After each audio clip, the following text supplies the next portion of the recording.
अवधूत चिंतन श्री गुरुदेव दत्त श्री स्वामी समर्थ. नमस्कार, मी पूजा आपल्या चॅनेलवर तुम्हा सगळ्यांचं पुन्हा एकदा खूप खूप मनापासून स्वागत करते. तुमच्या सगळ्या इच्छा स्वामी महाराज लवकरात लवकर पूर्ण करत ही स्वामींच्या प्रार्थना करते व आजच्या आपल्या व्हिडिओला सुरुवात करते. बघा, वैकुंठ चतुर्दशी ही 9 तारखेला आलेली आहे, म्हणजेच 2 दिवसांनी, म्हणजेच परवा. आज 2 तारीख आहे, 3 आणि 4 तारखेला आलेली आहे वैकुंठ चतुर्दशी. वैकुंठ चतुर्दशी म्हणजेच हरिहर भेट. अतिशय पवित्र आणि अतिशय महत्वाचा वर्षातून एकदाच येणारा हा योग म्हणजे हरिहर भेट आहे. बघा, जसं की तुम्हाला माहित आहे, भगवान विष्णूंना तुळस अतिशय प्रिय आहे. तुळस ही भगवान विष्णूंची पत्नी आहे. त्याच पद्धतीने भगवान शंकरांना बेलपान हे अतिशय प्रिय आहे. तर भगवान शंकरांना तुळस वाहिली जात नाही आणि भगवान विष्णूंना बेलपान वाहिलं जात नाही, पण वर्षातून एकदाच असा हा योग येतो. या दिवशी आपल्याला भगवान शंकरांना तुळस अर्पण करण्याचं भाग्य मिळतं आणि भगवान विष्णूंना बेलपान अर्पण करण्याचं भाग्य आपल्याला लाभत असतं. तर बघा, आपल्याला या दिवशी कशा पद्धतीने हरिहर भेट किंवा वैकुंठ चतुर्दशीचं आपल्याला साजरी करायची आहे, हेच आजच्या व्हिडिओमध्ये आज आपण पाहणार आहोत. बघा, जसं की तुम्हाला माहित आहे, चातुर्मासाची समाप्ती या त्रिपुरारी पौर्णिमेला म्हणजेच या दिवशी होत असते. तर चातुर्मास ज्यावेळेस सुरुवात झाला त्यावेळेस भगवान शंकर निद्रा अवस्थेत होते. 4 महिन्यासाठी त्यांनी सगळ्या पृथ्वीचा कारभार जो आहे, संचालन जे आहे, भगवान शंकरांच्या हाती सोपवलं होतं. आणि आता चातुर्मासाची सांगता होणार आहे. भगवान विष्णू निद्रा अवस्थेमधून जागे होणार आहेत आणि भगवान शंकर त्यांच्या हातामध्ये जो काही कारभार त्यांनी घेतला होता 4 महिन्यासाठी, तो सगळा कारभार त्यांच्या हाती सोपवणार आहेत, भगवान विष्णूंच्या हाती सोपवणार आहेत आणि ते हिमालयात जाणार आहेत. अशा पद्धतीचा हा योग आहे. तर या वेळेस आपल्याला बघा, वैकुंठ चतुर्दशीच्या दिवशी बरोबर रात्री 12 वाजता आपल्याला हरिहर भेट घडवून आणायची आहे. आपण इतके मोठे देखील नाहीये की आपण त्यांची भेट घडवून आणू शकू, पण हे छोटे छोटे सेवा, छोटे छोटे उपाय तर आपण नक्कीच करू शकतो. बघा, या दिवशी काय करायचं आहे आपल्याला. बघा, जसे की तुम्हाला माहित आहे, तुळस ही भगवान विष्णूंची पत्नी असल्यामुळे ती भगवान शंकरांना वाहिली जात नाही. पण या दिवशी 4 महिने, चातुर्मासातले 4 महिने भगवान शंकरांनी जो काही कारभार सांभाळला होता व्यवस्थित, तो त्या भगवान विष्णूंच्या हाती सोपवताना एक प्रकारे कृतज्ञता व्यक्त करण्यासाठी त्यांनी एकमेकाची भेट घेतली होती. आणि त्यावेळेस भगवान शंकरांना तुळस अर्पण केली होती कृतज्ञता व्यक्त करण्यासाठी. आणि तो अतिशय महत्वाचा व पावन दिवस आहे असं म्हटलं तरी देखील चालेल. आणि भगवान शंकरांना तुळस अर्पण केली होती आणि भगवान विष्णूंना बेलपान अर्पण केलं होतं. आपल्या जवळपासच्या मठामध्ये देखील बघा, भरपूर ठिकाणी आपल्या जवळपास देखील हरिहर भेट घडवून आणली जाते. अतिशय जल्लोषामध्ये हा उत्साह साजरा केला जातो.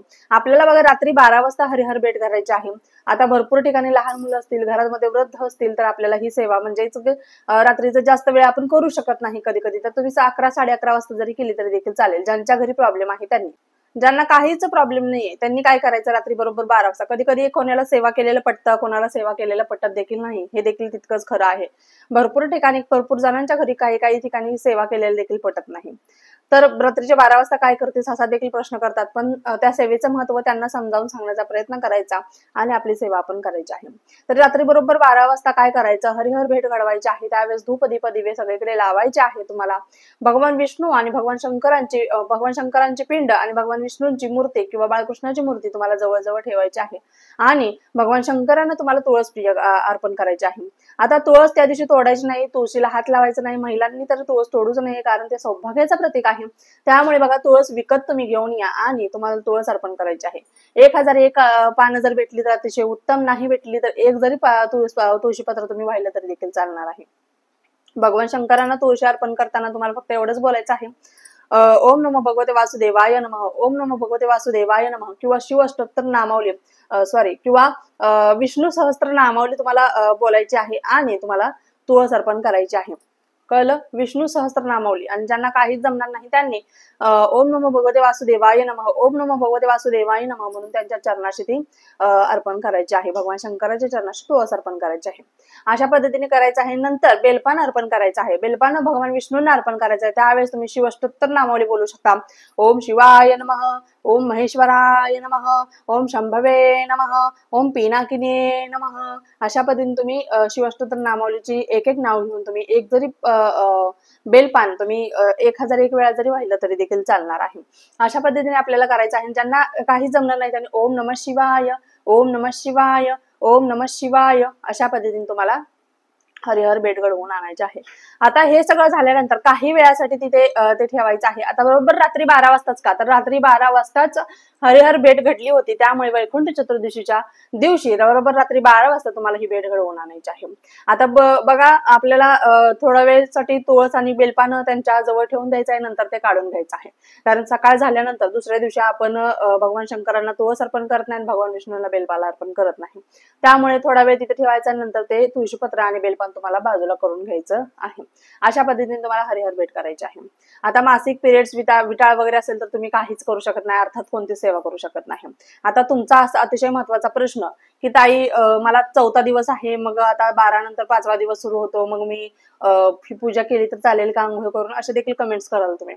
पण बघा, ज्यावेळेस सूर्योदय होतो त्यावेळेस सूर्याने पाहिलेला जो दिवस असतो त्या दिवसाला मान्यता दिली जाते. त्यामुळे तुम्ही त्या दिवशी तुम्ही स्वतः करू शकत नाही, कारण आपला फ्लो जर होत असेल तर तुम्ही फ्लो असताना कशी बरी सेवा करणार. हा, फ्लो नसेल तुमचा, 4थ्या दिवशी काहीच फ्लो जात नसेल तुमचा, समजा कोणाकोणाला 3 दिवसच जातं अंगावरचं, तर 4थ्या दिवशी तुमचा काहीच फ्लो नसेल तर तुम्ही आंघोळ करून त्या दिवशी संपूर्ण डोक्यावरून आंघोळ करून नंतर पूजा केली तर चालेल. पण शक्यतो 4 दिवस पूजा केली जात नाही, 5व्या दिवशी केली जाते.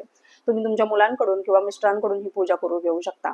अशा पद्धतीने आपल्याला या दिवशी सेवा वगैरे करायच्या. आता सेवा काय करायच्या, तर बघा, विष्णू सहस्त्रनामाचे पठण करायचे. विष्णू सहस्त्रनामावली, नंतर शिवअष्टोत्तर नामावली, जसं सांगितलं तुम्हाला तुळशीपत्र बेलपत्र अर्पण करताना तुम्हाला बोलायचं आहे.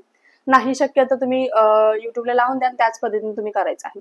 त्याच पद्धतीने तुम्ही विष्णू गायत्री मंत्र देखील बोलू शकता, लक्ष्मी गायत्री मंत्र देखील बोलू शकता. आणि या दिवशी बघा, भगवान शंकरांनी कमळ देखील दिलं होतं त्यांना, त्यामुळे म्हणजेच भगवान शंकरांनी भगवान विष्णूंना कमळ देखील अर्पण केलं होतं, म्हणजे कृतज्ञता व्यक्त करण्यासाठी त्यांना कमळ देखील अर्पण केलं होतं. त्यामुळे या दिवशी कमळाला देखील महत्व आहे. जर तुमच्या जवळपास तुम्हाला कमळ भेटलं तर तुम्ही कमळ देखील आणायचं आहे आणि त्यांना अर्पण करायचं आहे.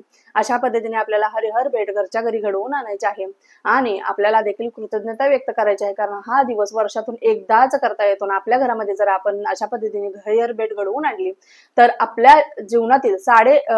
जीवनातील बघा 7 पिढ्यांची दरिद्री देखील निघून जाते. आपल्या घरामध्ये नकारात्मकता असते ती निघून जाते, वाईट शक्ती निघून जातात, घरामध्ये लक्ष्मी नांदू लागते आणि घरावरती भगवान विष्णू, भगवान शंकर आणि माता लक्ष्मीचा भरभरून आशीर्वाद आपल्या घरावरती राहत असतो.